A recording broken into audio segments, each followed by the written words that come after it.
여러분 안녕하세요. 가족 상담 및 치료 네 번째 강의 시간입니다.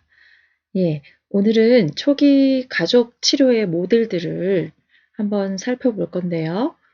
먼저 초기 가족 치료의 이론적인 기초가 어떠한지, 그것을 공부하는 시간을 가질 겁니다.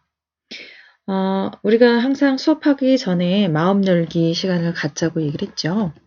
무엇보다도 우리 가족을 이해할 때, 어, 나의 원가족에서 가족의 영향을 받은 나, 그리고 그 영향을 받은 내가 또한 지금 현재의 가족에서 또한 어떤 영향을 끼치고 있는 것인가 하는 그런 의미에서 보면 나는 누구인가에 대한 그런 질문을 나 자신에게 하면서 나 자신을 찾아가는 그런 과정은 굉장히 중요한 과정이라고 생각합니다. 그래서 나는 누구인가에 대한 답을 할 수 있도록 제가 이 마음 열기 시간은 그런 시간을 갖도록 하겠습니다. 자, 저번 시간에도 말했지만 나를 안다는 것은 나의 성격, 나의 감정, 나의 흥미 욕구, 나의 강점, 나의 가치관, 꿈과 비전, 그리고 어린 시절 부모님의 영향, 이런 것들을 이제 안다는 것이죠. 그래서 지난 시간들에서는 어린 시절, 나의 어린 시절을 보면서 내가 어떠한 영향, 부모님으로부터 어떠한 영향을 받았고, 이런 것들을 해왔죠. 그래서 지금 현재 여러분이 가지고 있는 그런 감정, 계속해서 반복해서 많이 느끼는 그런 감정들이 어떠한지, 이런 것을 오늘은 한번 짚어보는 시간을 갖도록 하겠습니다. 여러분이 감정에 대해서 얼만큼 알고 계시고 얼만큼 이해하고 계시는지 한번 감정에 대한 이해의 시간을 우리가 가져보도록 할게요. 감정은 굉장히 다양하죠. 여러분 지금 현재 알고 있는 감정에 대해서 한번 다 얘기 한번 해보시겠어요? 뭐 행복하다, 즐겁다, 신난다, 짜증난다, 화난다, 또 어떤 것도 있나요? 뭐 슬프다, 우울하다, 너무 많죠. 이렇게 감정은 우리가 말로 표현할 수 없을 만큼 굉장히 다양합니다. 자, 그래서 이 감정에 따라서 우리의 얼굴 표정도 많이 달라지죠. 여러분 분노했을 때 이 아저씨처럼 표정이 되나요? 양눈썹이 함께 내려가면서 노려보는 눈이 되고 입술이 얇아지죠. 역겨울 때 뭔가 역겨운 게 있을 때 어때요? 한번 여러분들 표정 한번 지어보세요. 이 사람이랑 좀 비슷하게 되죠. 코를 쫑긋거리면서 윗입술이 하면서 올라가죠. 자, 공포스러울 때는 우선은 눈썹이 올라가면서 가운데로 당겨지고 눈꺼풀 위가 올라가고 눈꺼풀 아래가 긴장하고 입술이 귀 쪽으로 살짝 당겨지면서 하고 놀라게 되죠. 경멸할 때 어떻게 되나요? 우리 한쪽 입술이 훅 올라가죠. 그쵸? 입술의 끝이 당겨지면서 한쪽 얼굴만 올라가게 되죠. 놀랐을 땐 어떻나요? 하고 여러분 놀랐을 때 생각해 보세요. 양눈썹이 올라가면서 눈을 크게 뜨면서 입이 벌어지죠. 슬플 때는 눈꺼풀 위가 내려가죠. 그러면서 눈이 초점을 잃죠. 그리고 입 주위가 살짝 아래로 당겨지죠. 자, 기쁠 때의 표정은 어떤가요? 눈가에 주름이 생길 정도로 웃으면서 뺨이 올라가고 눈 주위를 돌고 있는 근육의 움직임이 생기죠. 네. 자, 여러분이 감정에 대해서 어떻게 생각하고 계시는지 한번 OX 퀴즈를 한번 해볼까요? 감정은 좋은 감정, 나쁜 감정으로 나뉜다. 여러분 뭘까요? OX? 네, X입니다. 감정 자체는 좋고 나쁨, 뭐 합리적이고 비합리적 이런 식으로 나뉘어지지 않는다는 것이에요. 감정 자체는 생존과 적응을 돕는 유용한 것이에요. 다만 감정은 어떤 식으로 표현하고 조절하느냐에 따라서 달라지는 거죠. 그래서 우리가 좋은 감정, 뭐 예를 들어서 뭐 행복하다, 기쁘다, 신난다, 뭐 기대된다, 뭐 이런 감정은 좋은 거고, 우울하다, 짜증난다, 화난다, 슬프다, 뭐 이런 것들은 다 나쁜 거다. 이렇게 얘기할 수 있는 것이 아니라는 것이에요. 그래서 어떻게 보면 좋고 나쁘다기보다는 좀 긍정적인 정서, 부정적인 정서로는 이렇게 좀 나뉘어질 수는 있겠지만 우리가 생각하는 그런 부정적으로 느껴지는 그런 감정들도 다 나쁜 것은 아니라는 것이에요. 그래서 감정에 대한 부분을 또 한번 OX 퀴즈를 한번 해보겠습니다. 감정은 늘 감추어야 한다. 여러분 어떻게 생각하세요? OX? 네, X입니다. 감정은 늘 감추어야 할까요? 감정은 늘 감추기만 하면 답답해서 어떻게 살겠어요. 그쵸? 그러나 우리가 우리 사회 문화를 보면 우리가 좀 유교적인 그런 사회 문화 속에서 살면서 감정을 좀 감추게끔 하는 그런 분위기 속에서 우리가 살아왔지요. 뭐 예를 들자면 암탉이 울면 집안이 망한다. 그래서 여자들은 뭔가 자기의 의견이나 뭐 이런 것들이 있더라도 그것을 내세우면 안 되고 말하면 안 된다 하는 어떤 그런 것들이 있었을 수도 있고 또 남자분들 같은 경우는 어떤가요? 어렸을 때부터 울 일은 다 많잖아요. 딸이든 아들이든 뭐 울 일은 많지만 꼭 아들 뭐 그리고 손주 남자에게만 우리는 뭐라고 얘기했나요? 남자는 울면 안 돼. 남자는 울면 바보야. 남자는 태어나면 3번만 울어야 돼. 이렇게 쓸데없이 울지 말라고 뭐 이렇게 얘기를 하면서 그런 얘기를 들으면서 우리가 자라왔죠. 그래서 감정에 대해서는 자연스럽게 표현하기 힘든 어떤 그런 사회적인 분위기에서 우리가 좀 자라오긴 한 것 같아요. 자, 마지막으로 감정을 어떻게 느끼고 조절하느냐에 따라 감정은 삶의 안내자가 될 수도 있고 괴물이 될 수도 있다. 자, O일까요? X일까요? 정답은 네, O입니다. 그래서 이러한 감정들을 내가 어떻게 느끼고 그것을 어떻게 표현하느냐, 그리고 어떻게 조절하느냐에 따라서 감정은 나의 삶에서의 안내자가 될 수도 있지만 이것을 표현하지 않고 나중에 폭발을 시킨다거나 이렇게 되면 이 감정을 통해서 뭐 나에게나 타인에게 해를 입힐 수도 있는 그런 괴물이 될 수도 있다는 것이죠. 자, 여러분은 감정을 어떻게 다루고 계시나요? 감정을 다루는 방식은 3가지가 있어요. 먼저 표출형이 있습니다. 표출형은 스트레스를 받으면 일단은 행동부터 나오는 형이에요. 그래서 뭐 만약에 스트레스 받으면 어이 짜증나 뭐 그러면서 뭐 발로 뭐 물건을 찬다든지 이런 식으로 언어나 행동으로 이렇게 나오는 그런 형이 바로 이제 표출형이죠. 그리고 이 표출형은 아무래도 좀 여자분들보다는 좀 남자분들이 조금 더 많긴 한 것 같아요. 자, 억압형은 어떤가요? 감정 표출을 극도로 자제하거나 다른 활동으로 감정을 다루는 형이죠. 대부분 우리나라 사람들은 좀 억압형이 많지 않나, 예, 이런 생각이 듭니다. 마지막으로 수용 조절형은 자신의 감정을 잘 알아차리고 감정을 있는 그대로 수용하고 바람직한 방식으로 조절하고 표현하는 그런 형이다 볼 수 있죠. 그래서 여러분은 어떤 형이신가요?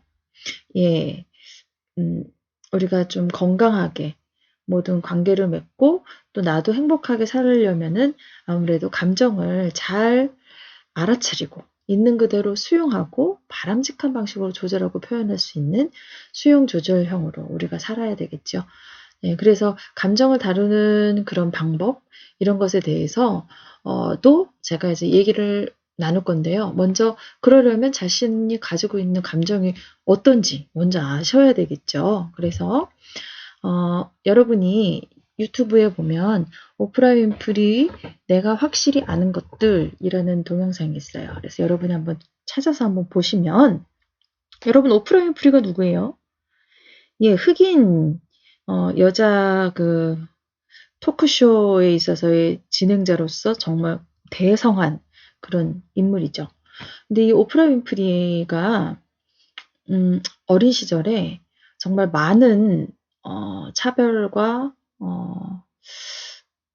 어려운 환경 속에서 자라왔어요. 오프라 윈프리 자체도 미혼모, 그러니까 아주 어린 미혼모 10대, 엄마가 10대 때 오프라 윈프리를 낳았죠. 미혼모로. 그랬는데 오프라 윈프리도 마찬가지로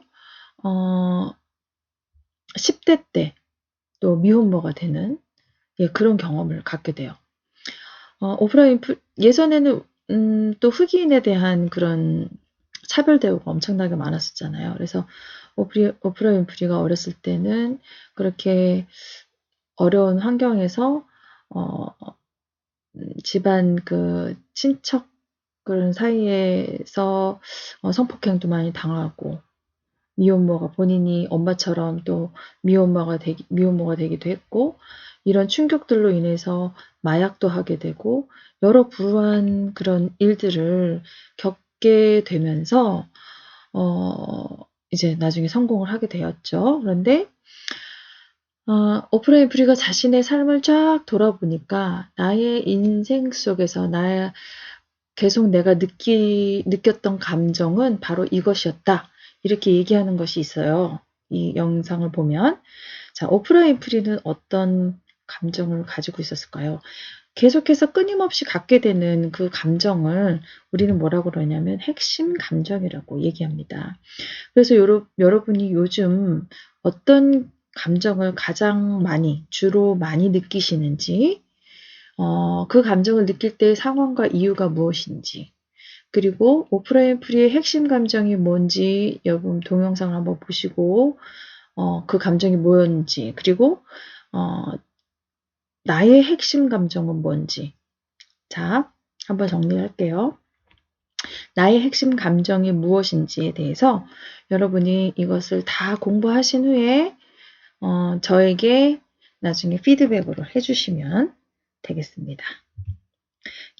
그러면은 이제 제3장 초기 가족 치료의 이론적 기초에 대해서 우리 한번 나누어 보도록 하겠습니다. 우리가 1부에서 가족 치료의 역사, 이제 서구의 가족 치료 역사, 한국의 가족 치료 역사를 이때까지 살펴봤는데요. 이제 2부에서는 초기 가족 치료의 모델들을 우리가 살펴보면서 그 모델들의 이론적인 기초를 일반 체계 이론과 사이버네틱스를 중심으로 이제 알아보려고 합니다. 그래서 특히 일반 체계 이론에서 본 가족의 특성에 대해서 이해하고 1차와 2차 사이버네틱스 차이에 대해서 간략히 이해하도록 할 거고요. 그 다음으로 대표적인 가족 치료 모델 4가지를 중심으로 각 모델의 발달 배경, 주요 개념, 치료 목표, 과정, 치료자의 역할 및 치료 기법 등을 우리가 살펴보도록 할 거예요. 이 책에 소개된 가족 치료 모델 외에도 많은 가족 치료 모델이 있어요. 그렇지만 편의상 정서에 초점을 둔 역사적 관점 모델 2가지와 현재 가족 역동에 관심을 둔 2가지 모델을 여기 책에서 이제 소개하고 있는데요. 이 4가지 모델 모두 관계의 변화에 관심을 갖지만 초점 영역과 관점에서는 다소 좀 차이가 있는 것들이에요. 그래서 먼저 초기 가족치료의 이론적 기초를 보고 그 다음에 4장에서는 보웬의 다세대 가족치료 그리고 5장에서는 사티어의 경험적 가족치료 이 2가지는 또 역사적 관점을 갖고 있고요. 가족과 가족 구성원의 정서에 초점을 두는 그런 가족치료예요. 그리고 6장에서는 구조적 가족치료와 7장 전략적 가족치료 이걸 저희가 살펴볼 건데요. 지금 현재 here and now의 관점에서 사이버네틱스로 상징되는 가족의 상호작용에 초점을 두는 것이 바로 이 2가지 구조적 가족치료와 전략적 가족치료라고 볼 수 있어요. 그래서 각 모델을 우리들이 이제 접해 보면서 가족의 현재, 과거, 현재, 미래를 바라보는 방식뿐 아니라 가족의 정서와 행동, 인지를 다루는 그런 방법을 배워 나가도록 하겠습니다. 그러면 가족 치료가 어떻게 발달하게 되었는지 자, 다시 한번 우리가 짚어보면서 가도록 할 건데요. 체계, 즉 시스템은 모든 곳에 존재한다. 그래서 가족을 하나의 체계, 시스템으로 보는 것이 바로 체계 이론이라고 할 수 있습니다. 그래서 사티어는 뭐라고 그랬냐면 가족 체계는 움직이는 장난감 모빌과도 같다. 장난감 모빌에서와 같이 가족 모빌에서도 한 부분을 움직이면 다른 부분들도 움직인다. 아, 예. 이렇듯이 하나의 그 가족을 하나의 체계로서, 그러니까 개개인으로 보는 것이 아니라 하나의 체계로 바라봤다는 것이죠. 그래서 가족 치료의 태동과 발전은 어떻게 보면 세상을 바라보는 시각의 변화, 그러니까 즉 세계관이라고 할 수 있겠죠. 이 세계관의 변화와 함께 했다고 볼 수 있습니다. 그 시각은 세계관, 인식론, 준거 틀 혹은 패러다임 등 다양한 용어로 이제 얘기할 수 있겠습니다. 근데 그 용어가 뭐 세계관이든 뭐 준거 틀이든 패러다임이든 무엇이든 간에 세상이나 실제, 그러니까 즉 리얼리티를 바라보는 그 시각에 따라서 세상에 대한 지각 경험이 달라지는 것을 의미합니다. 치료자가 실제, 그러니까 리얼리티나 세상을 어떻게 인식하는지, 문제의 원인과 문제가 발생한 맥락은 무엇이라고 알고 있는지, 문제 해결이나 변화의 방향을 무엇이라고 인식하는지, 그리고 내담자나 치료자의 역할을 어떻게 인식하고 있는지에 따라서 치료의 기본 가정이나 개념과 기법이 달라진다는 것이에요. 초기 가족 치료는 체계론적 사고를 함축하고 있는 일반 체계 이론과 사이버네틱스를 토대로 태동하고 발전했어요. 후기 가족 치료 모델은 포스트 모더니즘의 확산으로 나타난 후기 구조주의와 사회 구성주의에 기초하여서 발전했습니다. 이 모든 것들이 그러니까 세계관이 이제 달라지는 거죠. 그러니까 어떤 패러다임의 변화로부터 이제 가족 치료가 이렇게 발달되어 왔다고 보시면 됩니다.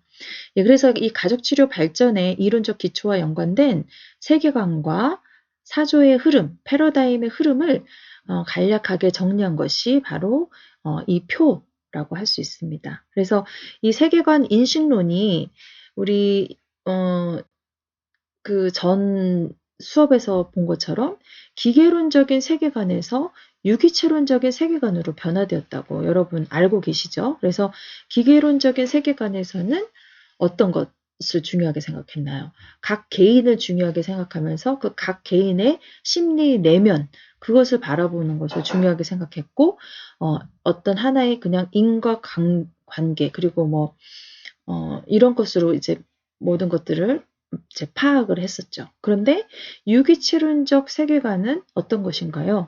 하나의 이제 시스템으로 보면서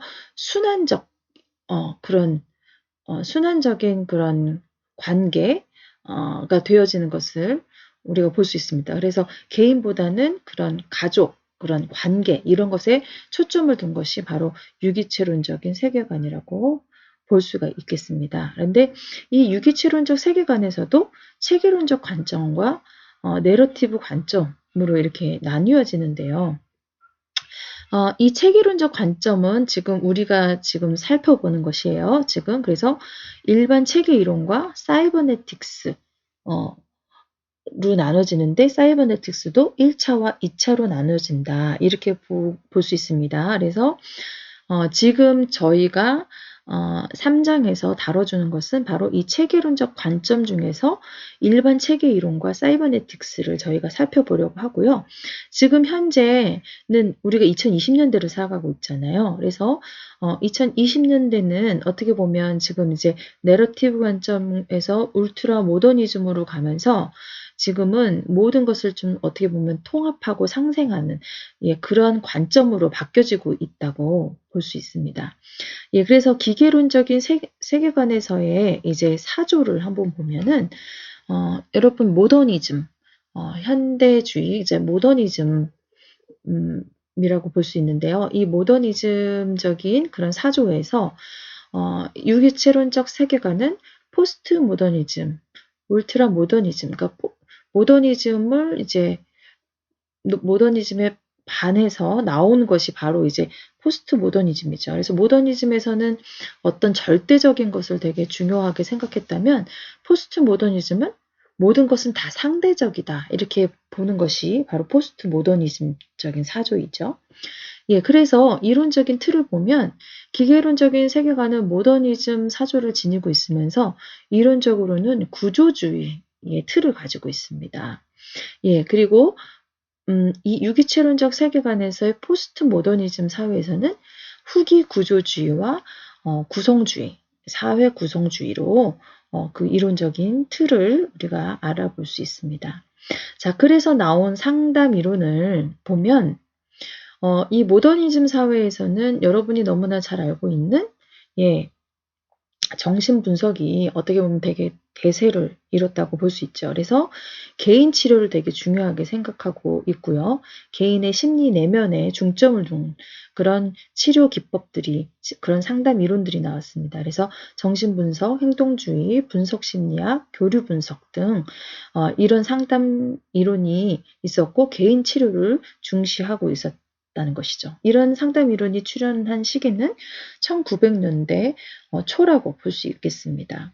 예, 그런데 이제 일반 체계 이론, 그러니까 유기체론적 세계관에서 포스트 모더니즘 사회가 되면서 초기 가족 치료가 나왔는데 이 초기 가족 치료는 이제 우리가 이제 살펴볼 이론들이에요. 그래서 보웬의 다세대 가족 치료, 그 다음에 구조적 가족 치료, 경험적 가족 치료, 전략적 가족 치료.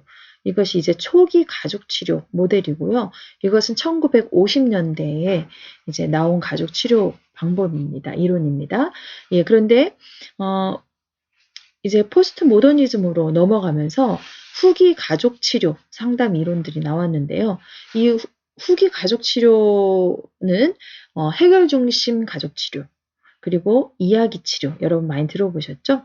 협력적 언어 체계 치료, 예, 이런 것들이 후기 가족 치료의 이제 모델 상담 이론이라고 볼 수 있고요. 이런 것들은 1980년대에 부터 지금까지도 사실은 어떻게 보면 지금까지도 이루어지고 있는 가족 치료라고 볼 수 있습니다.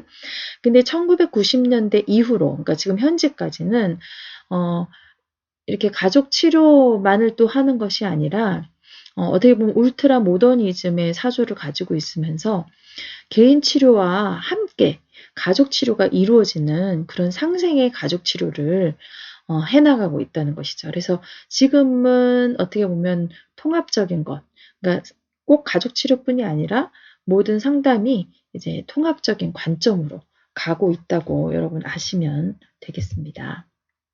자, 그러면 일반 체계 이론은 어떤 것일까요? 자, 체계 이론이라는 것은 세계를 모든 현상의 상호 연관성과 상호 의존성에 의해서 파악하는 것이라고 할 수 있습니다. 그래서 살아있는 조직체, 사회, 생태계 이런 것들은 모두 체계다, 시스템이다. 예, 이렇게 얘기하는 것이죠. 그래서 고대 중국의 음양 사상이 서구 과학이 최근에야 연구하게 된 자연체계의 본질적 성질과 관련이 있다는 것을 알게 된 것은 어떻게 보면 굉장히 매혹적인 일이라고 볼 수 있겠죠. 그래서 가족은요, 외부 환경과 지속적인 상호작용하는 그런 개방 체계라고 볼 수가 있고요. 가족으로 투입되는 것과 가족에서 산출되는 것을 관찰함으로써 가족의 상호작용 그 원리를 파악할 수 있다는 것이에요. 그래서 가족의 정상성과 역기능성을 설명하기 위한 개념들이 만들어졌다고 볼 수 있습니다.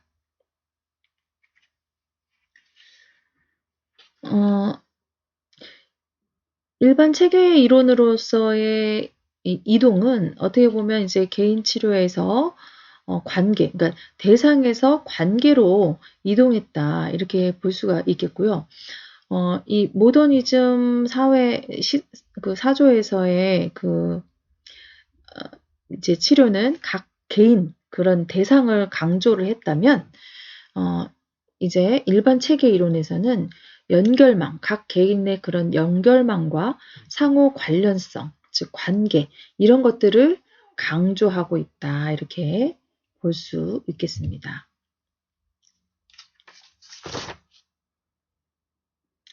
이 일반 체계 이론은요, 체계가 외부 환경과 상호작용하면서 환경의 그 지속적인 입력과 출력을 통해 자신을 유지해 나간다고 보는 그 살아있는 체계에 대한 생물학적 모델이라고 우리는 볼 수 있겠습니다.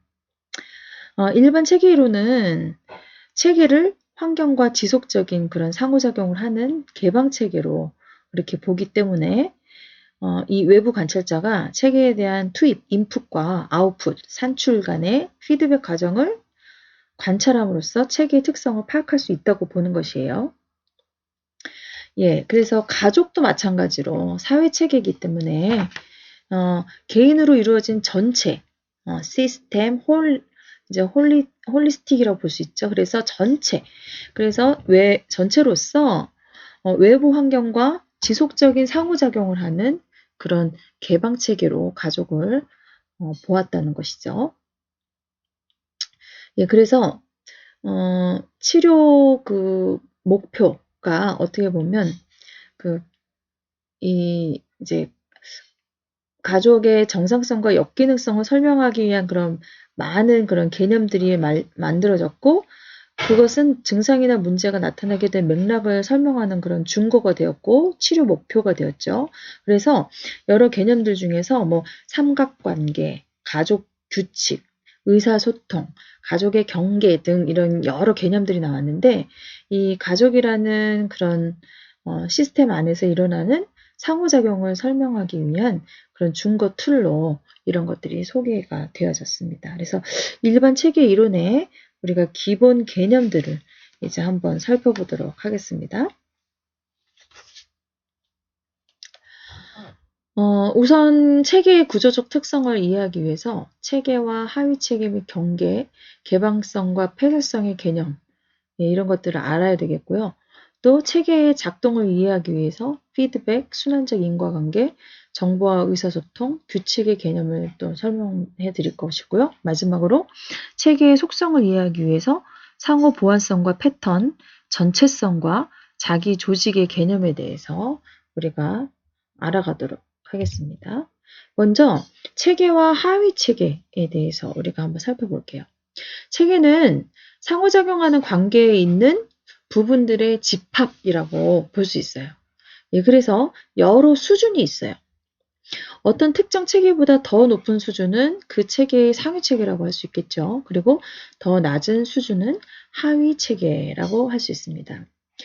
체계의 수준들은 서로 상호작용하면서도 고유하게 존재합니다. 따라서 한 체계에 있는 특성은 다른 수준의 체계에도 있으므로 동일한 개념을 적용해서 다른 체계를 이해할 수 있는 것이죠. 예, 가족도 상호작용하는 개인의 집단으로서 하나의 체계라고 볼 수 있습니다.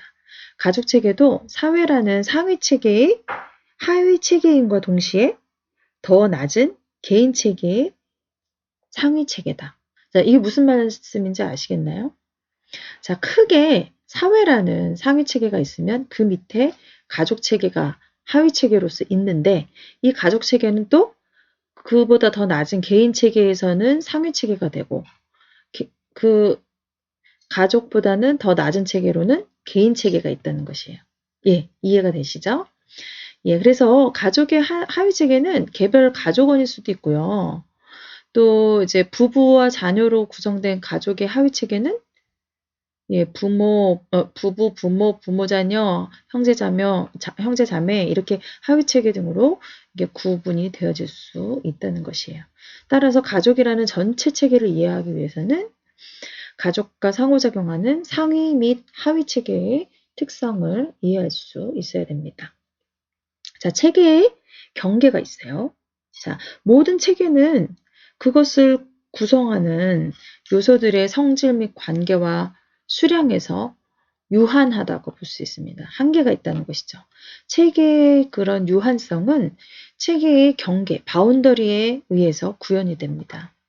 경계라는 것은 체계의 유한성을 가리키는 그런 특정한 규정성을 나타내고, 체계의 생성이나 소멸은 경계의 존재에 따라서 다르게 표시될 수 있다는 것이에요. 즉, 하나의 체계는 상위 체계의 부분으로 존재하는 거죠. 그리고 더 작은 하위 체계로 구성이 됩니다.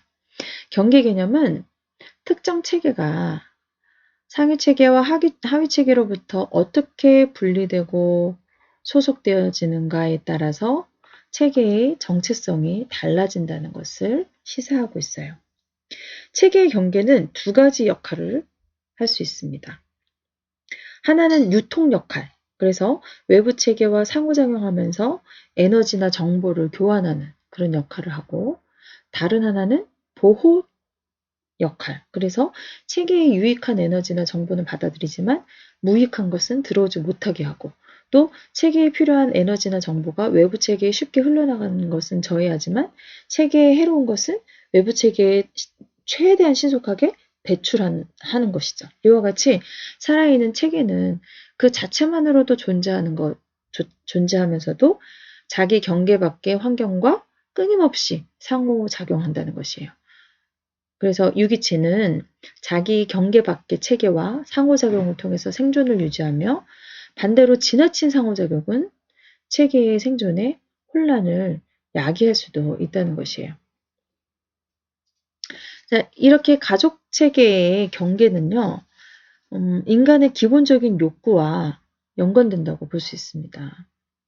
모든 인간은 자율적이고 독립적이고자 하는 그런 욕구와 더불어서 누군가와 또 친밀한 관계를 맺고 소속감을 느끼고자 하는 욕구, 이 두 가지가 다 있죠. 그러니까 자율적이고 싶기도 하고 독립적이고 싶기도 하고, 그 다음에 또 친밀한 관계를 맺고 또 소속감도 갖고 싶다 하는 이 두 가지 욕구가 다 있죠. 그런데 이 기능적인 가족은 개인의 그런 욕구를 충족시키는 방향으로 상호작용을 한다는 것이에요.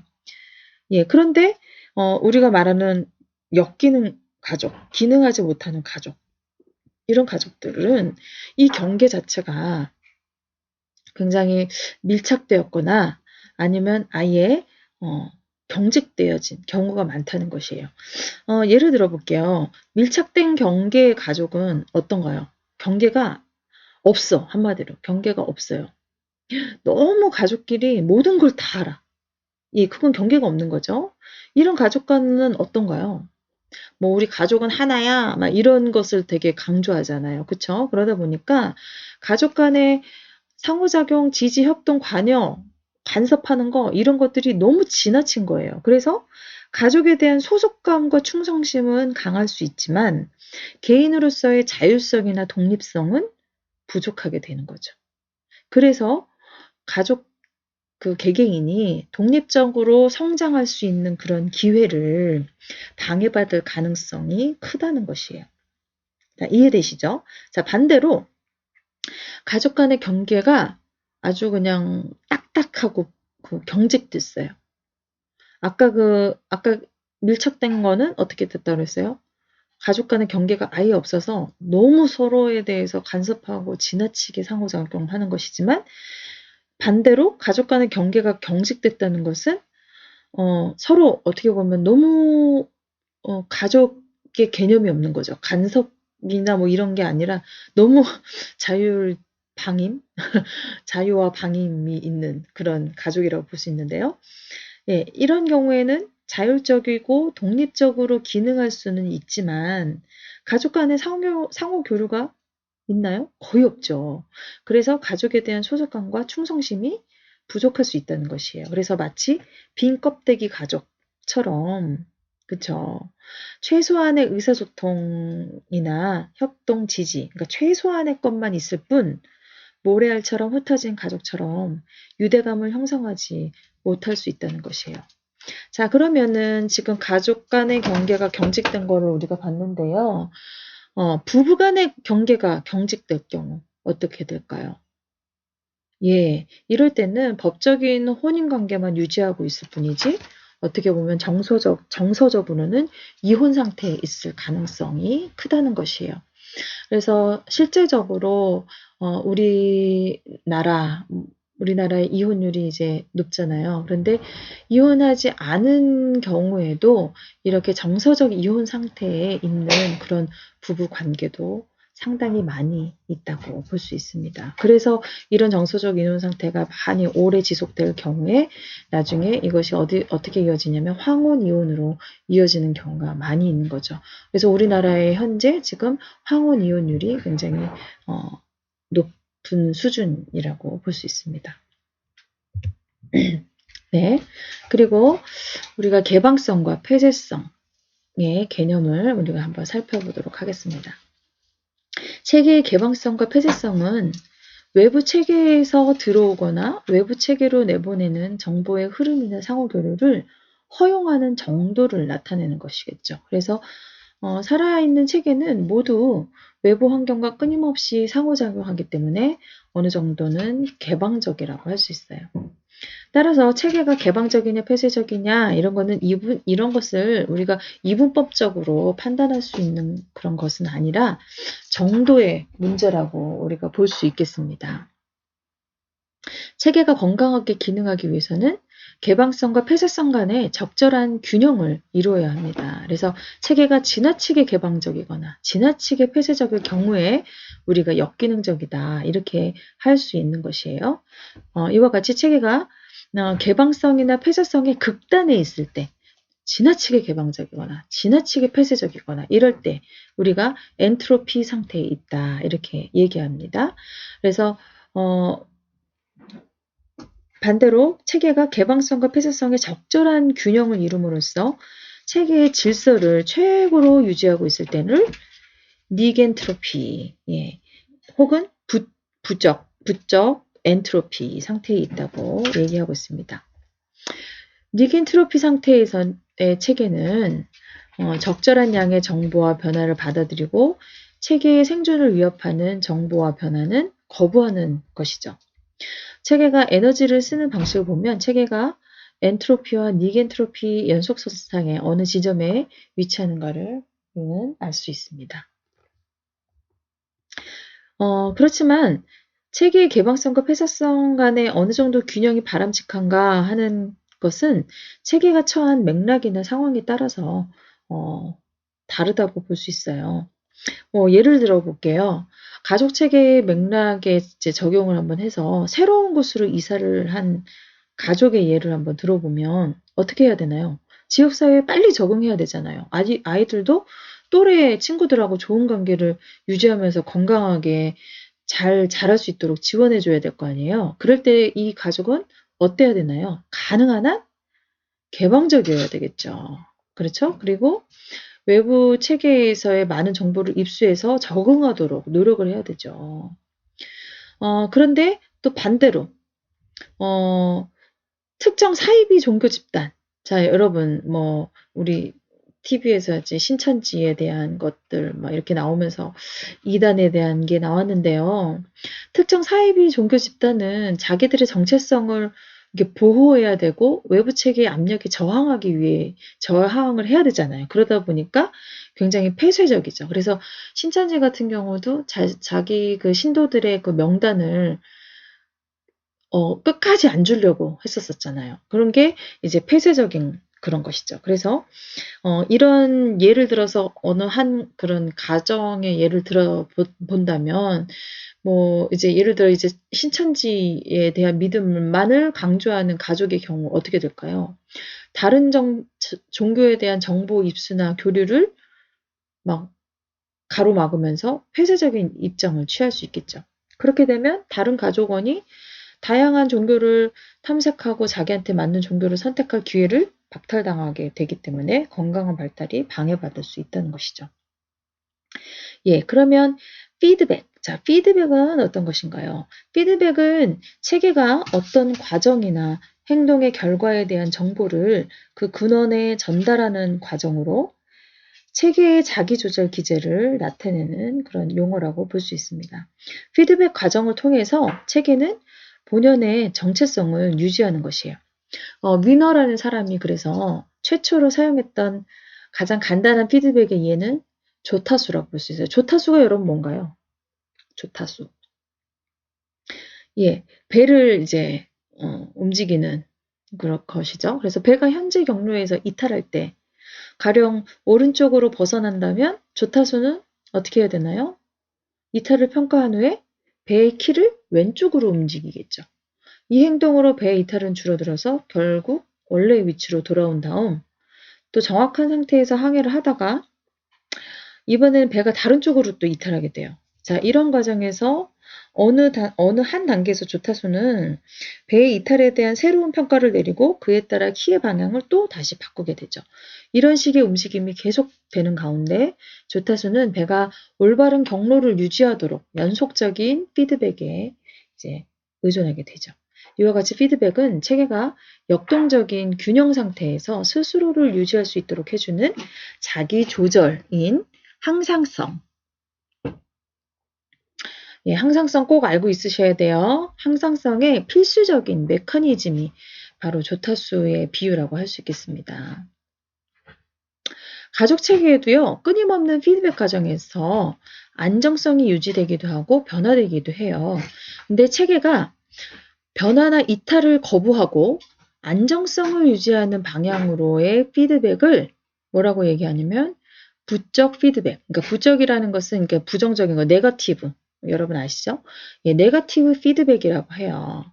한편 체계의 안정적인 상태를 거부하고 체계를 변화시키려고 하는 방향의 피드백은 정적 피드백, 즉 포지티브, 예, 긍정적인 포지티브 피드백이라고 얘기합니다. 그런데 여기서 뭐 부적이다, 정적이다, 뭐 이렇게 얘기하는 게 네거티브, 뭐 포지티브 이것이 여기에서는 가치 판단적인 용어가 아니에요.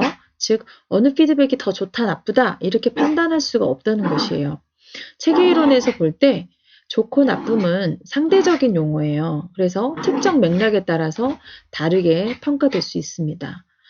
이 부적 피드백의 개념은요. 가족 항상성의 개념하고 굉장히 유사하다고 볼 수 있어요.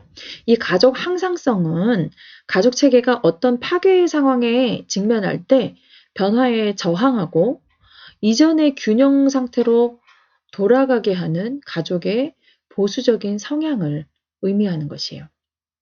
그래서 이것과 비슷한 개념으로는 안정지향성과 변화지향성이 있는데 이 안정지향성이 바로 이제 가족 항상성하고 이제 좀 비슷한 개념이라고 보면 되시고 그리고 변화지향성은 아까 얘기한 변화하는 그 정적 피드백, 포지티브 피드백하고 비슷하다고 볼 수 있겠죠. 그래서 가족 항상성은 안정지향성 그리고 부적 피드백이라고 볼 수 있겠습니다.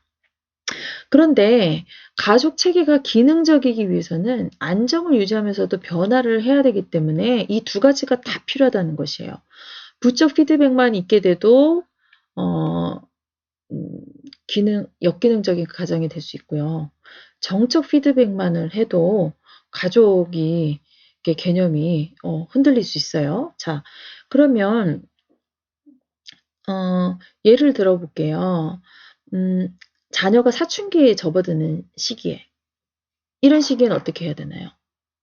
가족 체계는 자녀의 성장을 격려하기 위해서 변화가 필요하겠죠. 그런데 옛날에 얘가 말 잘 들었는데 지금 사춘기에 들어서 말을 막 안 들어요. 그리고 그냥 방에 콕 처박혀 있으려고만 하고 가족들하고 얘기도 안 하려고 해요. 네, 그렇게 됐을 때 어떻게 하나요? 가족들은.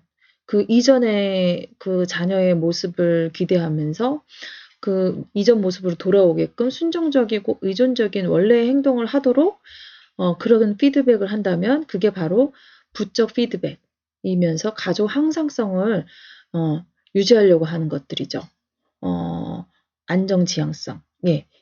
어떤 얘기인지 아시겠어요? 자, 그렇게 되면 가족 체계의 그런 원상태는 유지할 수는 있지만 자녀의 성장은 방해받을 수 있는 거죠. 왜냐하면 사춘기 자녀는 말만 잘 듣고 그렇게 순종적이고 이렇게 해서 넘어가잖아요.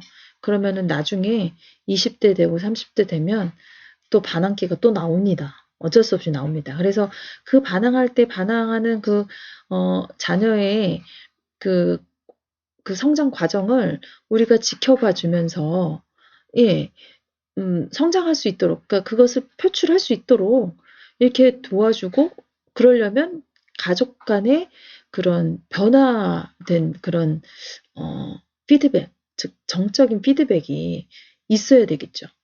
예, 그래서 이런 것들이 두 개가 다 이루어져야 된다는 것이죠.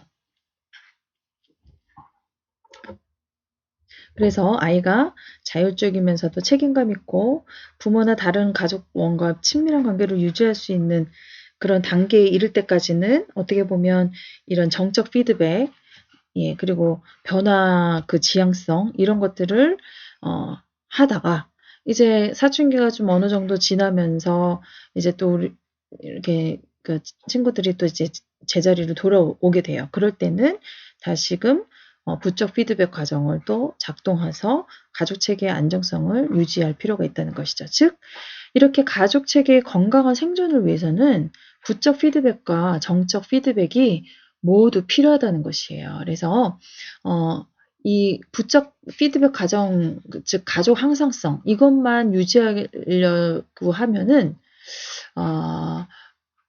가족원의 자연스러운 성장 발달에 방해가 되고 마찬가지로 가족이 정적 피드백에만 의존하게 된다면 가족 체계는 끊임없는 변화와 혼란과 일탈의 결과에 직면하게 될 것이고 결국은 가족이라는 체계의 경계가 무너질 수도 있다는 것이에요.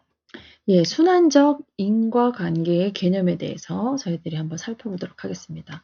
예, 일반 체계 이론에서의 순환적 인과관계는 기계론적 우리 세계관과 예, 이런 면에서 많이 다르다고 우리 얘기했었죠. 순환적 인과관계 여러분 생각나시나요? 예. 그 살아있는 체계의 요소들은 유기적으로 연결되어 있기 때문에 A와 B는 서로 영향을 미치며 A의 행동은 B의 행동에 대한 논리적인 보완이라는 것이죠. 그래서 순환적 인과관계의 개념은 체계에서 일어나는 행동은 순환적으로 서로 영향을 미쳐서 순환적인 결과를 일으키므로 원인과 결과를 정확하게 찾고 구분지을 수 없음을 나타내는 것이에요. 따라서 증상이나 문제는 특정 원인에 의해서 일어나는 것이 아니라 행동과 반응의 연속선상에서 존재한다는 것이에요. 자, 그래서 직선적 인과관계라는 거는 어떻게 보면 우리 그 앞에 이제 걸 보는 것처럼 어떤 결과에 선행하는 사건이 있고 결과가 문제라면 선행 사건 그 원인을 찾아서 교정하면 된다. 이렇게 가정하는 것이라고 할 수 있어요. 예를 들어서 아이가 울고 있는 상황을 문제로 가정해 봤을 때 아이가 울게 된 사건은 형이 놀아주지 않고 때렸기 때문이라는 것이에요. 그러면 아이를 울지 않게 하기 위해서는 형이 놀아주면 된다. 이렇게 가정하는 것이 직선적 인과관계라면 순환적 인과관계는 형의 행동 전에 또 어떤 원인이 있다는 거죠.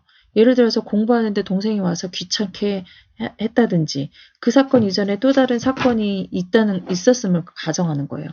뭐 형이 놀아주기로 했는데 놀아주지 않았던 까닭은 어머니가 그 제 시간에 공부를 마치지 않으면 혼내겠다 하고 그렇게 했기 때문이고 엄마의 이런 지시는 어떻게 보면 남편의 비난. 너는 왜 집에 있으면서 애도 하나 잘 못 보는 거야?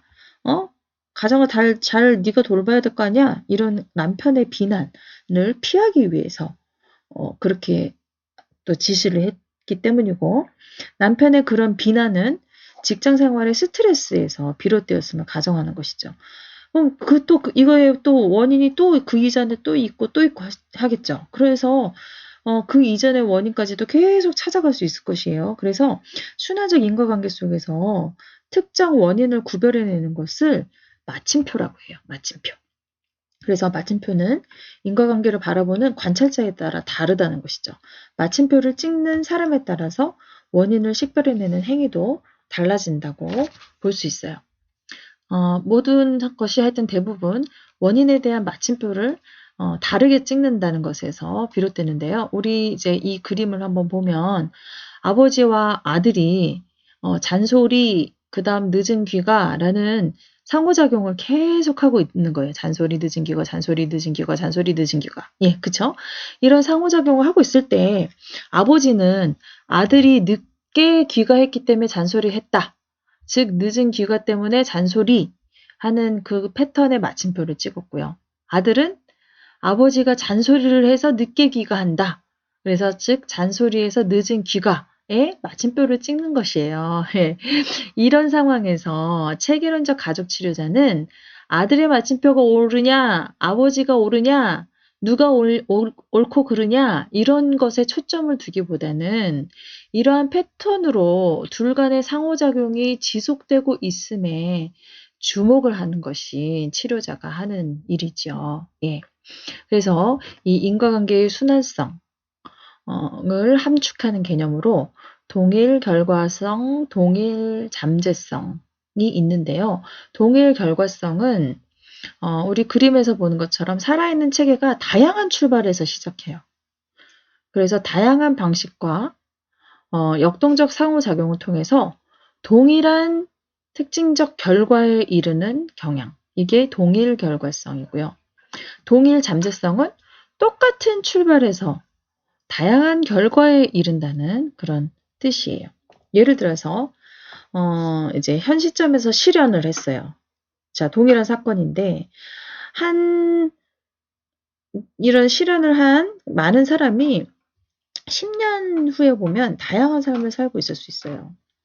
현재의 이혼, 이거는 동일한 결과라고 볼 수 있는데 이 현재의 이혼은 사람마다 다른 삶의 과정에서 비롯되었을 것이라는 거죠.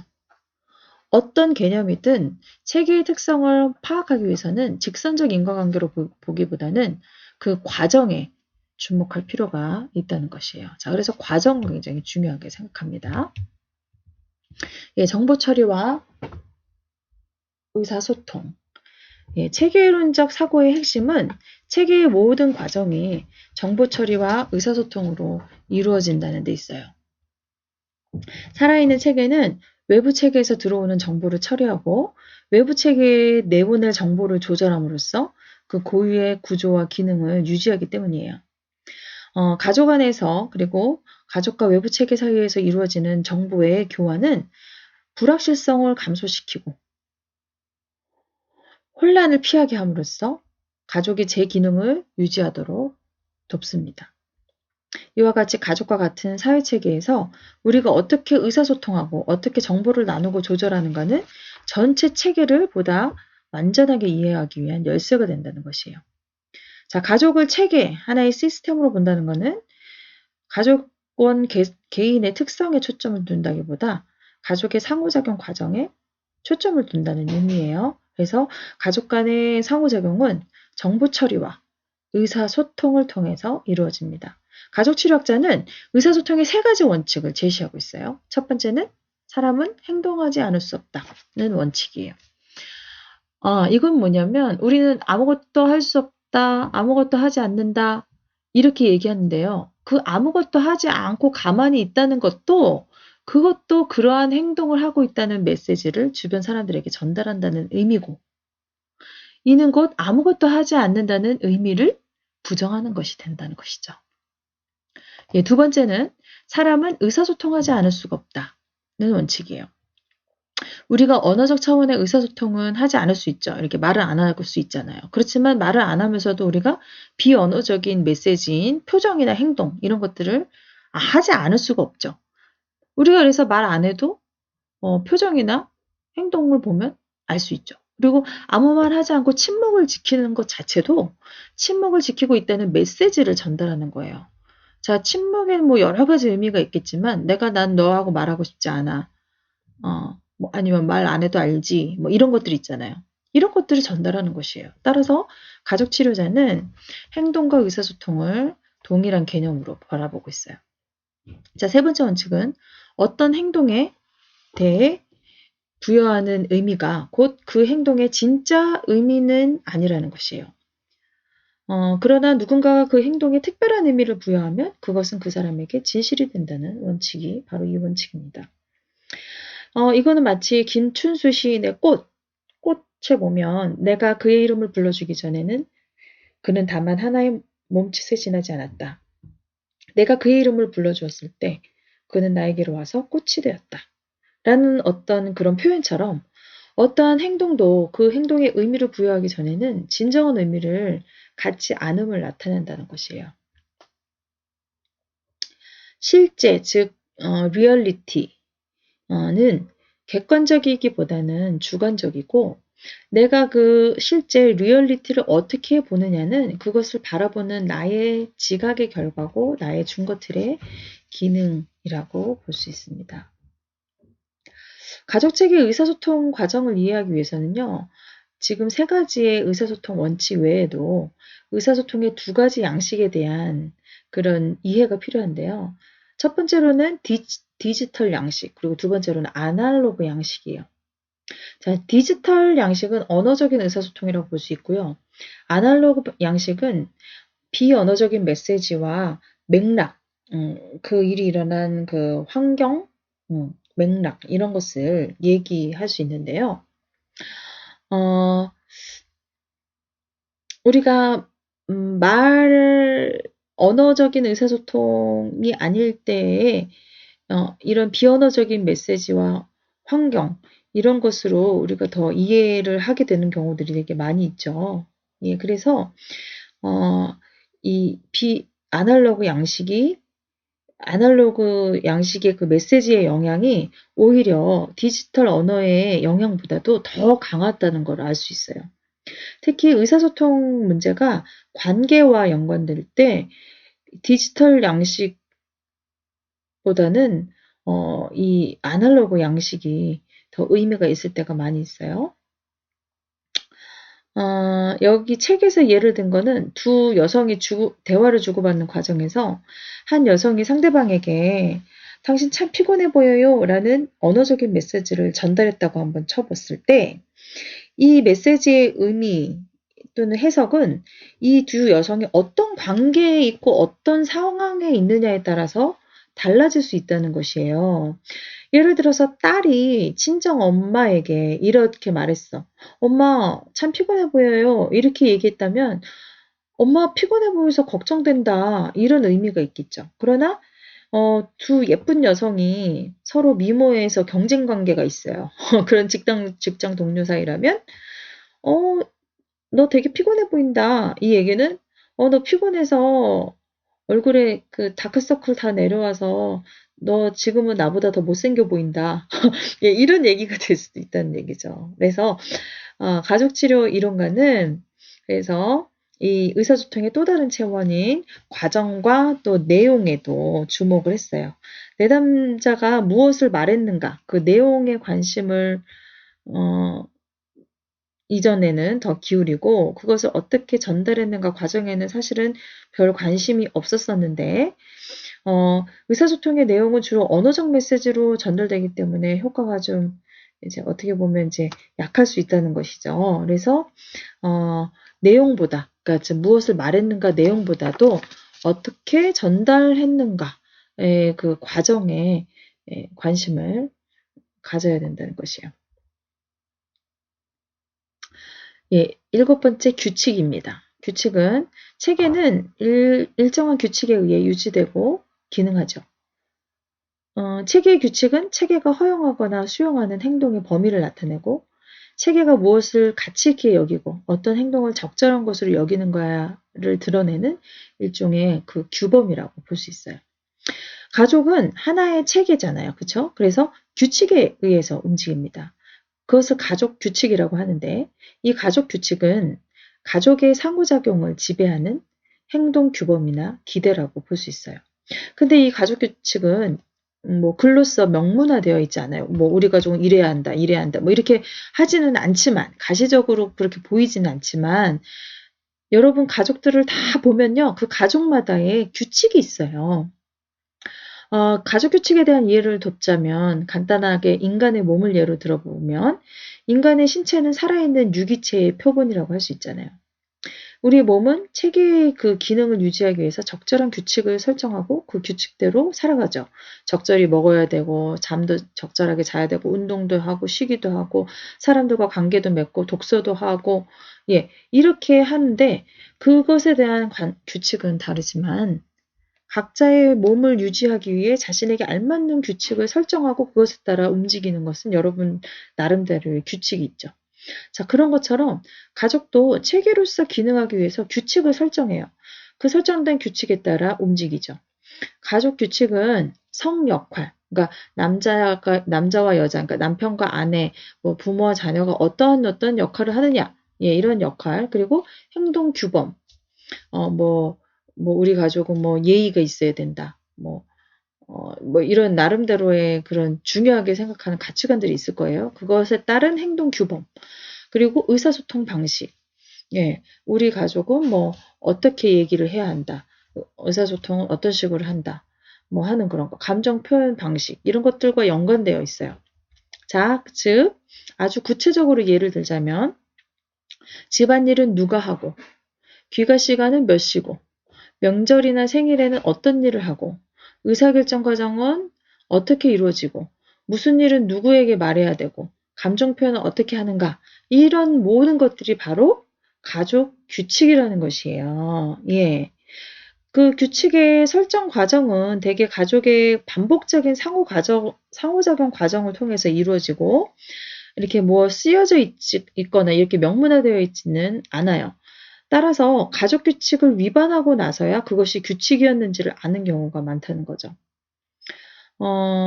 예를 들자면, 제가 어렸을 때 바로 위에 언니가 저하고 4살 차이가 나요. 4살이 많아요. 그런데 제가 학교에 다니면서 우리 친구들을 보니까 자기 언니한테 막말하는 경우가 되게 많더라고요. 막 욕도 하고 그러더라고요. 그래서 제가 그걸 보면서 뭐 좀 바로 위에 언니하고 좀 싸울 때가 많은데 그러면은 좀 막말을 해도 되는구나. 저 나름대로 이제 그렇게 생각한 거예요. 그래서 언니하고 이제 다투는 일이 생겨서 제가 언니한테 한번 너무 화가 나서 그 친구가 언니한테 한 것처럼 어 욕까지는 아니지만 지랄하네 한번 했어요. 그랬더니 그게 이제 어떻게 보면 우리 가족 규칙을 이제 위반한 거죠.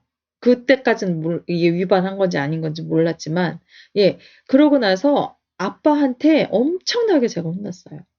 그 혼났던 기억이 지금까지 날 정도로 아빠가 저를 매를 때릴 정도로 어, 저를 혼내셨어요. 그런 것을 보면 우리 가족 규칙 중에서는 어떤 것이 있었다고 보면 되나요?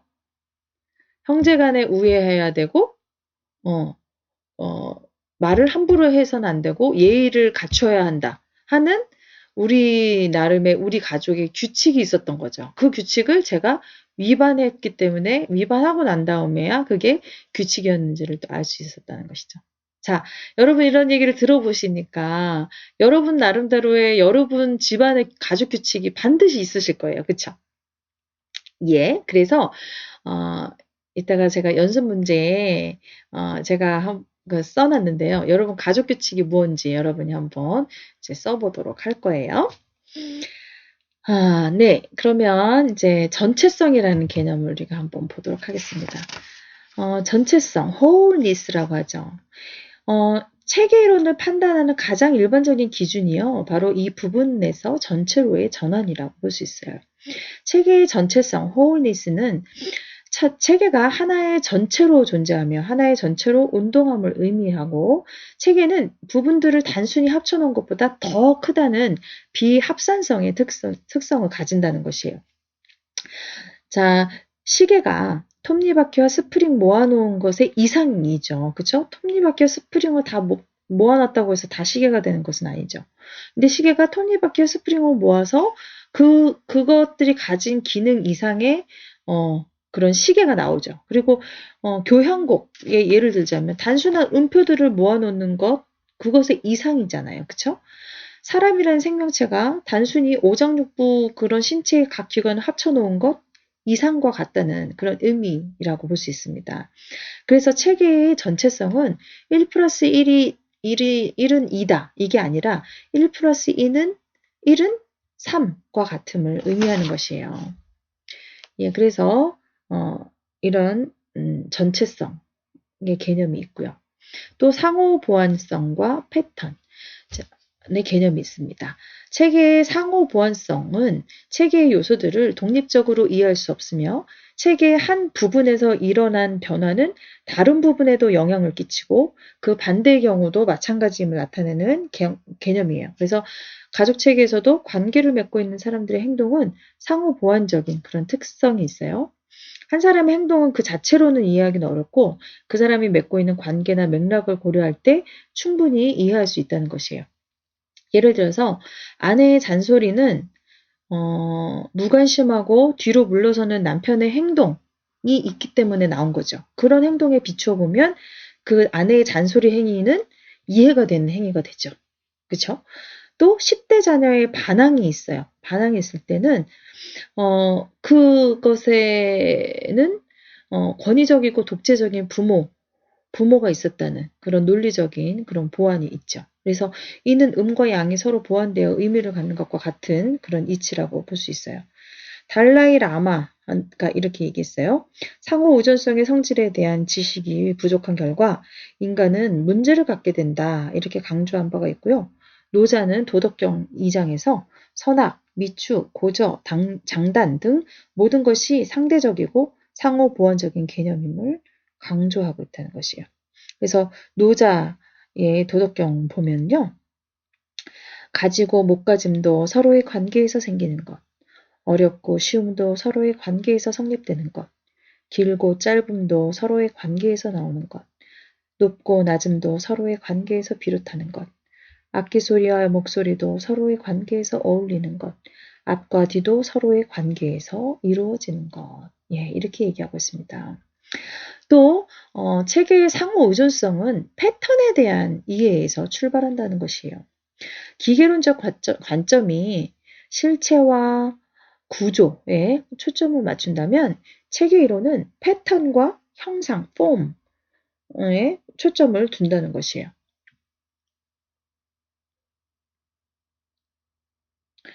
우리가 무엇인가의 실체를 알고자 할 때 그건 무엇으로 만들어졌나, 궁극적 구성 요소는 무엇인가, 그 본질은 무엇인가 이런 질문을 하는데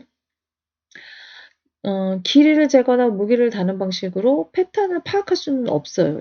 이런 식으로. 근데 형상에 대한 탐구, 아까 형상에 대한 탐구는 그것의 패턴은 무엇인가라는 질문에서 시작된다는 것이에요.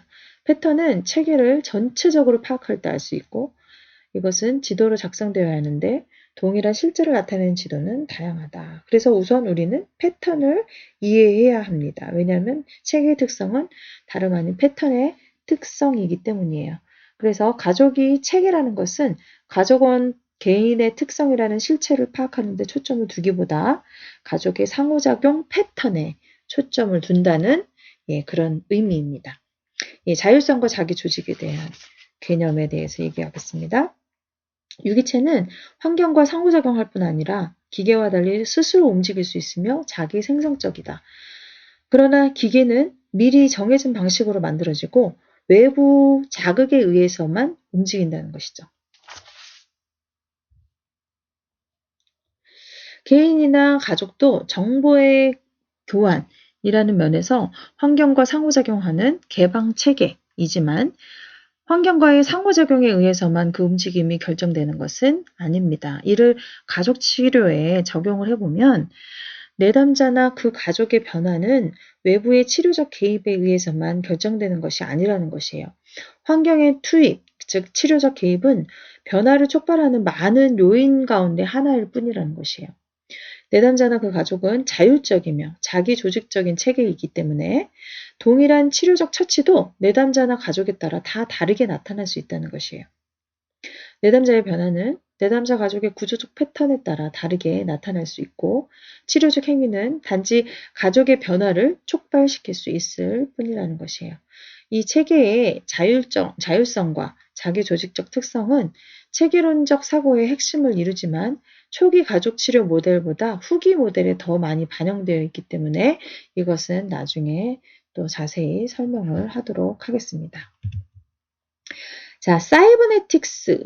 여러분, 이 사이버네틱스라는 용어는요, 배의 조타수를 의미하는 그리스어에서 유래됐다고 합니다. 현대적 의미의 사이버네틱스는요, 제2차 세계대전이 한참이었던 1940년대에 뉴욕시에서 열린 메이시 회의를 통해서 개념 틀이 수립되었다고 합니다. 이 회의에 참석했던 학자들은요, 두 개의 핵심 집단이 있었는데요.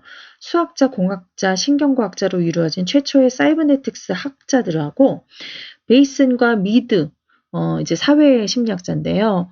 미드 주위에 몰려든 인문학 분야의 학자 집단으로 나뉘어졌다고 해요. 그런데 이들은 공통적으로 기계와 살아있는 유기체의 통제와 자기조절 과정을 이해하기 위한 인식론을 발전시키는데 관심이 있었습니다. 이들이 발견한 점은 기계와 살아있는 유기체의 작동 원리에 차이가 있다는 것이에요. 즉, 기계는 어떤가요? 원인과 결과가 있고 자극과 반응, 투입과 산출이라는 그것의 연결이라는 선형적 인과관계에 의해 작동이 되지만 살아있는 유기체는 인과적으로 연결된 구성 요소의 순환적인 배열이라는 피드백 루프에 의해 움직인다는 점에서 기계와 차이가 있다는 그런 시각을 발전시키게 된 것이에요. 이렇게 새로운 인식론에 사이버네틱스라는 용어를 붙이자고 제안한 사람이 수학자인 위너라는 사람이었고요. 사이버네틱스는 생물체계와 사회체계에 있어서 순환적 인과관계와 피드백 기제에 관한 과학으로 발전하게 되었어요. 처음에 이 기본 원리는요, 주로 이제 공학에서 이제 사용이 되었지만 이것이 가족 치료에 적용이 된 거죠. 그래서 사이버네틱스 원리에 기초돼서 마음의 개념을 수립했는데 마음을 살아있는 것의 본질로서 기계와 살아있는 유기체를 구분하는 기준이 된다고 강조하게 된 것이에요. 사이버네틱스는요, 1차, 2차로 구분돼요. 1차 사이버네틱스를 아까 우리가 얘기한 일반 체계 이론과 동일한 것으로 간주하기도 합니다. 1차 사이버네틱스는 관찰자, 그러니까 치료자가 체계 밖에서 체계를 객관적으로 관찰하고 중립적으로 조절하는 것이 가능하다고 봐요. 이러한 관점은 치료자를 절대 위치, 그러니까 전문가의 위치, 절대적인 위치로 올려놨고요. 치료자의 생각과 행위는 절대적 권위를 부여해야 했다는 점에서 어떻게 보면 비판을 받았어요. 또한 1차 사이버네틱스는 피드백 과정에서 이루어지는 체계의 내적 특성 및 체계와 환경의 상호 의존성에 주로 초점을 맞춤으로써 체계가 자동적으로 움직이고 또 조직적 특성을 갖는다는 사실을 무시했다는 그런 비판을 받았어요. 한편 2차 사이버네틱스는 피드백 과정에서도 여러 수준이 있고 가장 높은 수준에서 볼 때 체계는 닫힌 체계이며 자기 조직하는 체계라고 봤어요. 2차 사이버네틱스는 포스트 모더니즘 사조의 많은 부분을 반영하고 있고요. 후기 가족 치료의 탄생에 기초가 되었기 때문에 후기 가족 치료를 볼 때 이제 이런 부분들이 좀 더 자세히 설명이 나옵니다. 그러면 우리 이제 초기 가족 치료 연구를 어떻게 했는지를 한번 보도록 할까요? 아주 중요한 개념들이 많이 나오게 됩니다. 초기 가족 치료 연구는 우리가 가족 치료의 역사를 볼 때도 이제 나왔던 얘기인데요. 조현병이 발현하게 된 가족의 역기능을 소개하기 위한 그런 연구에서 이제 시작이 되었어요. 자, 그래서 대표적으로는 베이슨 연구진이 발표한 이중구속, 리즈가 발전시킨 부부 균열과 부부 불균형, 그리고 윈이 소개한 거짓 상호성과 거짓 적대성, 그리고 보웬의 자기분화 개념이 있습니다. 자기분화는 우리 다음 장에 이제 보웬의 다세대 모델을 다룰 때 나오기 때문에 이제 여기에서는 이중구속과 부부균열과 부부불균형, 그리고 거짓 상호성과 거짓 적대성에 대해서 우리가 이제 알아보도록 할 거예요. 예, 먼저 이중구속. 이 개념은요, 베이슨 연구진이 정신분열증 환자 가족의 의사소통에 관한 프로젝트 수행 결과를 학술지에 발표하면서 처음 이제 소개되어졌는데, 이중구속, 더블바인드라고 하는데, 이 더블바인드 상황에 처한 사람은 상대방에게 언어적 메시지와 비언어적인 메시지가 서로 일치하지 않고 모순되는 메시지를 받는 거예요. 따라서 어떠한 메시지가 진짜 메시지인지 분간하지 못하기 때문에 어떠한 수준의 메시지에 반응하더라도 결코 적절한 반응이 될 수 없는 그런 상황에 처하게 되는 것이에요. 예를 이제 들어본 게 나오네요. 이중구속 상황은 이제 몇 가지 조건에 의해서 이제 성립이 되는데요. 먼저 두 사람 이상이 관계를 맺고 있고 그 가운데 한 사람이 희생자로 지정이 되는 상황이 많아요. 이들의 관계 경험은 일시적이 아니라 지속적이어야 되고요. 희생자에게 1차 부정 명령이 내려져요. 1차 부정 명령과 불일치하는 2차 부정 명령이 더욱 추상적인 차원에서 내려지는데 이는 처벌이나 생존을 위협하는 신호로 보내지기 때문에 따르지 않을 수가 없다는 것이에요. 자, 희생자가 이 상황에서 빠져나가지 못하도록 하는 3차 부정명령이 또 내려져요. 마지막으로 희생자 자신이 이중구속 상황에 빠져 있음을 지각했을 때는 이미 이상의 모든 과정에서 빠져나올 수가 없게 되겠죠. 그래서 위의 각 과정에 대해서 공포나 분노를 느끼게 됩니다. 예, 이런 것들이 이런 상황, 이런 조건에서 이중구속이 이제 이루어지는데요. 이 이중구속 상황이 성립하기 위해서는 개인의 성장과 발달에 중요하고 지속적인 관계에서 상대방이 보내는 불일치한 메시지를 받은 사람이 어떤 메시지에 반응하는 것이 옳은 것인가를 파악하기 위해 상대방에게 질문하는 것이 어렵고 두려움을 느끼는 상황에 처해 있어야 한다는 것이에요. 예를 들어서 어린 아이에게 중요하고도 지속적인 관계는 누군가요? 부모의 관계죠. 그런데 그 부모가 언어적인 메시지와 불일치한 비언어적인 메시지를 보내면 아이는 어떤 메시지가 진짜 메시지인지를 파악할 수 없기 때문에 적절한 반응을 하기가 어렵다는 것이에요. 이때 아이가 부모에게 어떤 메시지가 진짜 메시지인가 질문할 수 있고 부모가 적절히 대답해서 결국 아이가 적절한 반응을 할 수 있다면 이중구속 상황이 성립하지가 않아요. 그러나 아이의 질문에 부모가 오히려 부정명령을 하게 되고 이런 경험이 계속해서 쌓이게 되면 자신의 생존을 부모에게 의존하고 있는 아이는 두려움과 위협을 느끼게 된다는 것이에요. 자, 그래서 이 이중구속의 희생자는 어떤 종류의 메시지가 진짜 메시지인가를 알지 못하고 질문도 할 수 없는 혼란 상태에 빠지게 되죠. 결국 희생자는 모든 말의 이면에 숨겨진 의미가 있다고 생각하는 그런 정신분열증을 겪게 될 수도 있다는 것이에요. 자, 그래서 정상과 이중구속 상황의 예가 우리 책에 나와 있습니다. 예, 122페이지 나와 있는데, 자, 상황은 똑같아요. 엄마가 사랑한다는 언어적인 메시지와 불일치한 무관심한 표정을 지으면서, 무관심한 표정으로 아이한테 사랑한다, 이렇게 얘기한 거예요. 언어적 메시지와 비언어적인 메시지가 일치하지 않죠. 그랬더니 아이가 이제, 엄마가 나 사랑한다고 말을 했는데, 무관심한 표정으로 얘기하니까, 이제 질문한 거예요. 엄마, 절 사랑한다면서 왜 저를 보지도 않고 말씀하세요? 그랬는데, 이것이 이제, 이중구속 상황이 되지 않으려면, 이것을 아이가 이렇게 물어볼 때 적절하게 부모가 대답하는 거죠. 엄마가, 어머, 그랬니? 엄마는 정말 널 사랑해. 하면서 아이를 껴안아주면 아이가, 엄마가 나를 사랑하는데 그때 뭔 상황이 있었구나 하면서, 엄마, 저도 엄마 사랑해요. 이렇게 되면 아이도 적절한 반응을 하게 되고 이것이 바로 정상적인 상황이죠. 그런데 엄마, 절 사랑한다면서 왜 저를 보지도 않고 말씀하세요? 이랬더니 엄마가 뭐라 그랬냐면 목소리를 딱 낮추고 아이를 보지도 않고 그러니까 아이 컨택도 하지 않고 엄마가 널 사랑한다는데 왜 자꾸 귀찮게 그러니? 나가서 놀아! 하고 말한 거예요. 그랬더니 그러니까 여기서 이제 부정명령이 또 나온 거죠. 그쵸? 그랬더니 아이 입장에서는 혼란스럽고 두렵죠. 그런데 이런 경험이 한 번, 두 번이 아니라 계속 이 비슷한 경험이 지속적으로 반복이 되는 거예요. 그러면 여전히 무관심하면서도 짜증나는 표정으로 목소리를 낮추며 정말 귀찮게 구는구나. 숙제는 다 했니? 공부 좀 해. 안 하면 밥 못 먹을 줄 알아. 이것도 3차 부정명령이죠.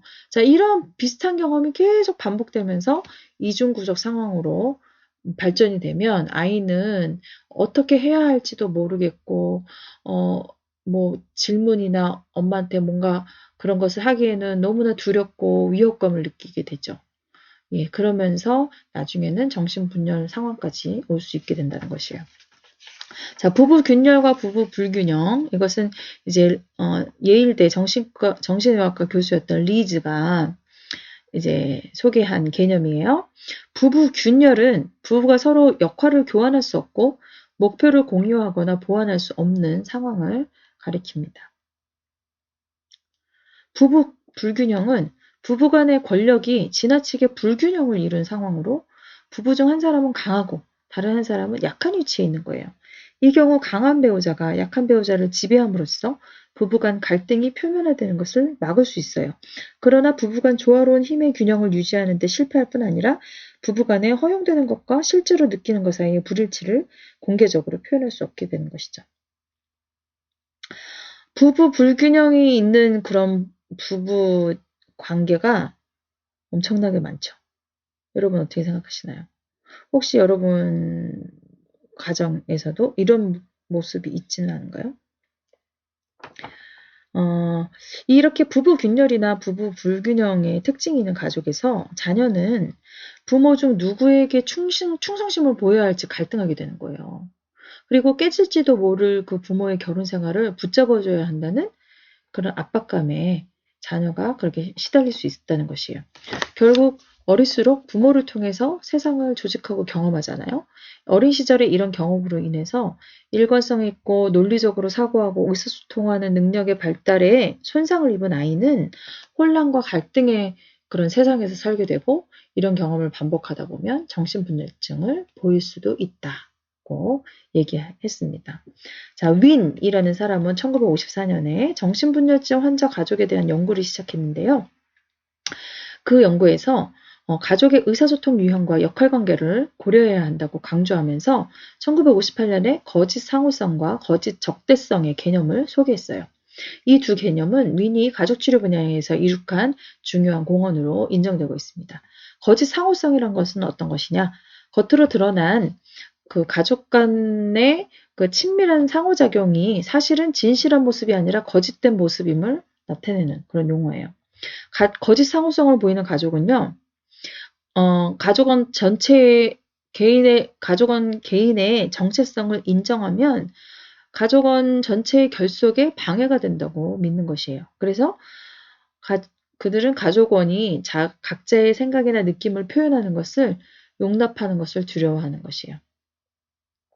가족은 모두 결속된 모습을 보여야 한다고 믿기 때문에 거짓으로라도 가족원이 서로 친밀한 모습을 보여야 한다는데 지나치게 몰두하는 거예요. 따라서 역할관계를 조정하는 과정에서 일어나는 갈등을 표현하기를 두려워하기 때문에 역할에 융통성이 없고 경직되어 있고 유머와 자발성이 부족하죠.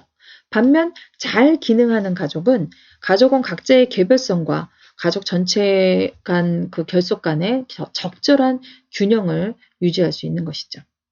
자, 거짓 적대성이라는 것은 가족원이 진실한 모습으로 상호작용하는 것이 아니라 겉으로 거리감을 두거나 적대적인 방식으로 상호작용하는 상황을 나타내는 것이에요. 이런 가족의 구성원은 친밀감을 나누는 것뿐 아니라 갈등이나 불화를 직접적으로 다루는데 어려움을 느낍니다. 그 결과 겉으로 적대적이고 파괴적으로 상호작용하면서 친밀감에 대한 욕구뿐 아니라 갈등과 불화를 해결해야 할 필요성을 위장하고 피한다는 것이죠. 이 두 가지 모두 다 의사소통을 왜곡시키고 현실에 대한 지각을 손상시키기 때문에 관계에 대해 논리적으로 생각하는 것을 어렵게 하고요. 이 두 가지가 오랫동안 강하게 지속되면 가족원 중 한 사람이 자기 그 고정된 가족 역할이 있었을 거 아니에요. 그 역할에서 벗어나려고 시도하는 그런 상황이 일어나게 된다는 것이죠. 이때 가족원 개인이 정체성을 찾으려는 그런 진정한 생각이나 의미를 가족들이 일부러 무시하거나 배제하게 된다는 것이에요. 이와 같이 가족원 개인이 자신의 정체성이나 독자성을 찾으려는 시도를 무시하고 가족이 오로지 다 꼭 함께 해야 한다 하는 그런 믿음으로 가족의 담장을 확장해가는 상황을 고무울타리, 러버 펜스라고 얘기한다는 것이에요. 이 고무의 특성이 어떤 거예요? 늘었다 줄었다 하잖아요. 자, 이런 가족에게서는 허용할 수 있는 행동이나 정보는 받아들여지만 허용할 수 없는 정보는 폐쇄시키고 배척하기 때문에 가족의 경계가 바뀌게 되고 이 상황이 고무가 늘어났다 줄었다 하는 상황과 같다 해서 고무 울타리라고 명명한 것이에요. 결국 개인이 가족 밖의 경험에서 의미를 정확히 추론할 수 있는 자신의 능력을 의심하게 되고 가족의 안전한 경계로 회귀하려고 하면서 혼란 상태에 빠지게 된다는 것이죠. 예, 초기에 정신분열증에 대한 당시 치료적 접근은 주로 정신분석 이론에 이제 기초했었는데요. 정신분열증이 심리 내적 질병이 아니라 대인 간 불일치한 의사소통이나 관계 패턴에서 비롯되었다는 초기 가족치료 연구자들의 발표는 그 당시에는 굉장히 획기적이었다고 볼 수 있습니다. 이러한 움직임에 힘입어서 가족치료는 아주 빠른 속도로 발전하고 제 모습을 찾아가기 시작했다고 볼 수 있어요. 이제 요 근래에는 정신분열증의 발병이 가족 간의 상호작용과 밀접한 연관이 있다는 것은 이제 고려되고 있지만 인지행동치료, 가족심리교육 이런 모델들이 정신분열증 치료를 위한 새로운 접근법으로 발달하게 됐고요. 신경과학의 발달로 정신분열증은 뇌기능 장애와 밀접한 연관이 있다는 그런 시각도 이제는 확대돼 가고 있는 그런 상황이라고 볼 수 있습니다. 예, 여러분 이제 수고하셨고요. 이게 뒤에 있네요. 예, 연습 문제. 여러분, 그 책에 나온 연습 문제는, 제가 읽어봤을 때도 여러분이 좀 혼란스러울 것 같더라고요. 예, 그래서 우리 마음 열기에서 했던 여러분 나의 핵심 감정이 무엇인지 여러분이 한번, 내가 주로 느끼는 감정이 뭔지, 예, 그거를 한번 적어보시고요. 오프라 윈프리의 핵심 감정은 외로움이었는데, 일생을 들어서 계속 느껴진 감정이 외로움이었던 것처럼 나의 핵심 감정은 나 주로 느낀 감정 이거 같다. 예, 이것을 한번 여러분 적어보시고요. 그리고 두 번째로는 우리 가정만의 가족 규칙이 있어요. 아까 제가 저희 집 예로 들어서 얘기를 했는데 여기 책에 보면 가족 규칙들 여러 가지가 있어요. 뭐 성역할, 그러니까 뭐 우리 집은 뭐 누가 밥을 하고 뭐 누구는 설거지를 하고 뭐 이런 것들도 될 수 있고요. 여러 가지 가족 규칙 그리고 여러분 가정에서 자주 사용하는 이중 구속 이게 계속 지속적으로 되면 정신분열 올 수 있다고 그랬죠. 그래서 여러분 부부간에 내가 사용하는 이중 구속 아니면은 또 남편이 사용하는 이중 구속 그런 것들이 혹시 있다면 주로 이중구속은 여자분들이 많이 하십니다. 예, 그리고 부모 자녀가 그러니까 내가 엄마인데 내가 자녀한테 이중구속 했던 것들이 생각나시는 게 있다면 한번 그거에 대해서 한번 얘기해 보시고요.